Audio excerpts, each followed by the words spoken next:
wabarakatuh. Kembali lagi di channel Fun is Chemistry bersama Mulia. Today, we will learn more unique concept about chemistry. Before we learn, let's start it with Basmalah. Bismillahirrahmanirrahim.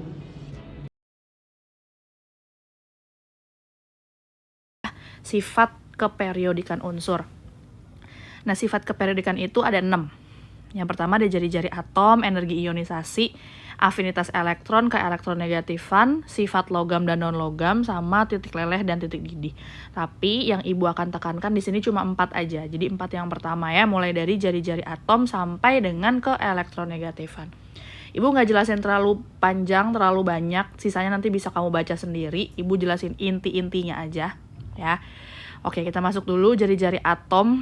Taulah yang namanya jari-jari, pasti udah belajar kan di matematika ya. Jari-jari itu mulai dari titik tengah sampai dengan titik ujung ya, kalau jari-jari ya.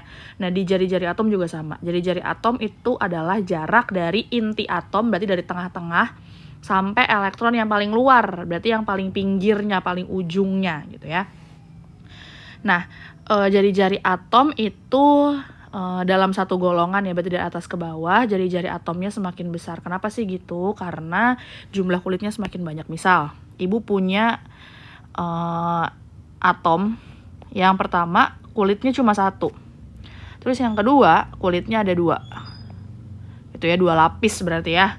Nah, maka kita lihat nih, atom yang pertama, jarak dari tanda positif ini, dari intinya ke elektron yang paling luar, kan kecil ya. Nah, kita bandingin sama yang 2 lapis. Kalau sama 2 lapis berarti dari titik yang tengah sampai dengan yang paling luarnya. Nah, tinggal kamu ukur deh mana yang lebih luas, mana yang lebih jauh. Pasti kan kita tahu bahwasannya yang 2 lapis itu, maka jari-jarinya akan lebih besar gitu kan. Nah, itu sesuai sama teori ini. Jadi dalam satu golongan, dari atas ke bawah, jari-jari atom itu semakin besar. Kenapa? Karena dari atas ke bawah, jumlah kulitnya semakin banyak. Berarti periode 1 kulitnya 1, periode 2 kulitnya 2, periode 3 kulitnya 3, dan seterusnya gitu ya. Oke, kemudian dalam satu periode dari kiri ke kanan, jari-jari atom itu semakin kecil. Kenapa sih kok semakin kecil? Berarti kan dalam satu periode itu kulitnya sama ya.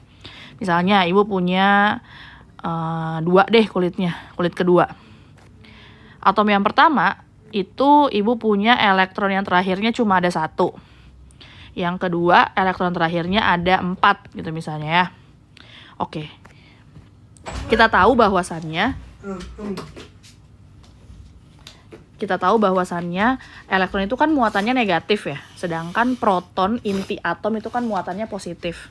Nah, positif ketemu negatif, tarik menarik apa tolak menolak?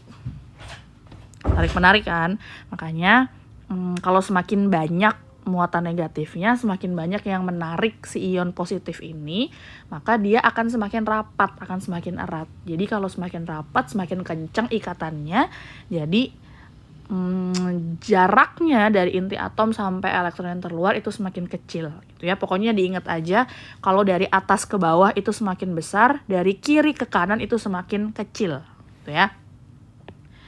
Oke. Yang kedua, energi ionisasi. Ini bisa dibaca sendiri. Pokoknya energi ionisasi, terus afinitas elektron yang nomor 3, sama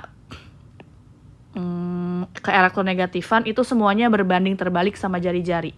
Kalau jari-jari atom dari atas ke bawah dia semakin besar, dari kiri ke kanan dia semakin kecil.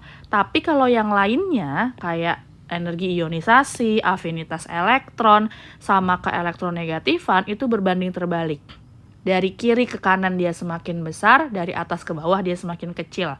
Ya, jadi kamu kalau mau hafalin jari-jari atomnya aja cukup. Jadi dari atas ke bawah jari-jari atom semakin apa, kiri ke kanan jari-jari atom semakin apa. Nah, sisanya dia berbanding terbalik semua. Itu ya. Selesai sudah pembelajaran kita hari ini. Let's finish it with hamdalah. Alhamdulillahirabbil alamin. Tetap semangat and I'll see you later. Bye. Assalamualaikum warahmatullahi wabarakatuh.